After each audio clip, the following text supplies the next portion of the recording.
कि 52 अक्षरों को जोड़ जोड़ के तोड़ तोड़ के कभी मात्रा लगा दी।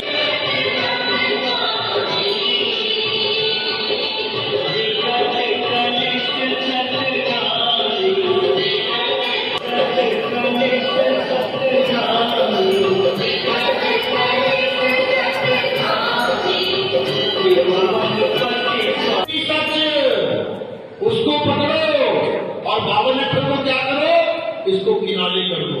गुरु ग्रंथ साहब में वाणी आती है, बाबा तेरा अब्बा छोटा और भरावा इको ही है, इको ही है सारा अब्बू सारा डैडी, लेकिन नाम सारा संसार लड़ रहा है, मर रहा है, कट रहा है। अब क्या करना है, अब 52 अक्षर को किनारे कर दो।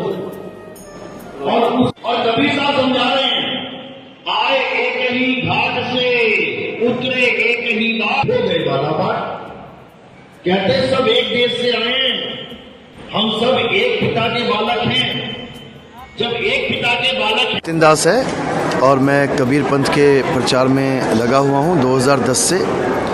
कबीर पंथ का मतलब ये नहीं है कि हम कबीर साहब के नाम पे सबको इकट्ठा करके एक अलग पंथ चला लें, बल्कि कबीर पंथ का मतलब है कि हम जितने भी पंथ अलग अलग हो गए हैं सबको इकट्ठा करके एक झंडे के नीचे, एक सत्य के नीचे लेके आएँ। सबका परमात्मा एक है, सबका मालिक एक है, केवल इन 52 अक्षरों की वजह से हम उसको अलग अलग मान बैठे हैं। कोई कहे राम राम, कोई खुदाए, कोई सेवे गुसैया, कोई अलाए।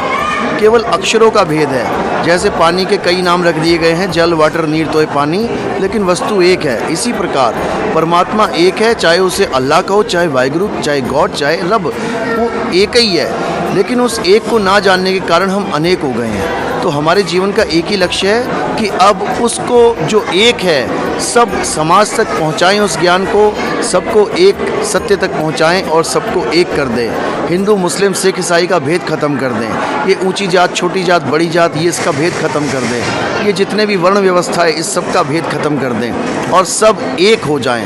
एकस पिता एकस के हम बालक। हमारा पिता एक है और हम सब एक हैं।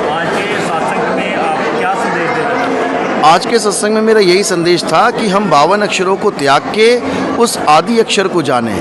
हम 52 अक्षरों के झगड़ों को ख़त्म करके उस परमपिता परमात्मा को तत्व रूप से जानें। वो तत्व हम सब में विराजमान है। जैसे 1 लाख पंखे चल रहे हैं तो उसमें 1 लाख पंखों में करंट विद्यमान है और सब में समान है, किसी में बड़ा और छोटा नहीं है। अब आपको जानना है कि वो 1 लाख पंखे कैसे चल रहे हैं, तो उसमें से किसी भी एक पंखे पे आप जाओ और उसके करंट को अनुभव करो। वही करंट आपको हर पंखे में मिलेगा।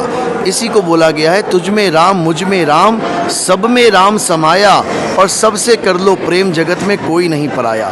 वो राम, वो आत्म राम है जो सबको एक करेगा।